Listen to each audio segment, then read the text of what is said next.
ខ្លះយើងស្គាល់តឡានហ្នឹងឡាន Highlander ពេលខ្លះយើងស្គាល់តឡានហ្នឹង Ford អីទៅប៉ុន្តែអត់ដឹងថាឡានហ្នឹងវានៅក្នុងប្រភេទមួយណាខ្ញុំកណាមកភាពលើកនៅប្រភេទរថយន្ត5ប្រភេទវាមានច្រើនទៀតប៉ុន្តែបើថាតាមកម្មវិធីពេលវេលាយើងលើកដល់5ប្រភេទដែលមានទៅលើវិធានចាក់កម្មវិធីយើងអាសាឃើញឡានអត់អស់ចឹងប្រភេទរថយន្តទី1រថយន្ត pick up រថយន្ត pick up ហ្នឹងយើងឃើញច្រើនណាតាមដល់រថយន្តណាដែលវាមានវាអាគូក្រោយទៅសងក្រោយហៅ pick up អាគូក្រោយ pick up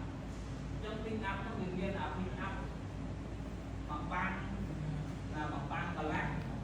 12បាំងណា pick up ហ្នឹងចឹងវាមានច្រើនបើថែមទាំង2មានប្រភេទស្រាប្រភេទមធ្យម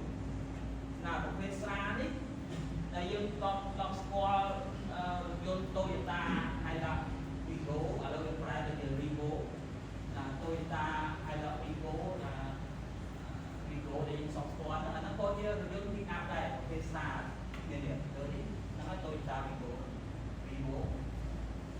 ឬក៏ Ford Ranger ដែលគេនិយមប្រើបច្ចុប្បន្ន Ford Ranger ហ្នឹងក៏ប្រភេទ pick up ដែរ pick up ប្រភេទស្រាហើយ Nissan Navara ហ្នឹងក៏ប្រភេទ pick up ដែរតែវានៅក្នុងប្រភេទស្រា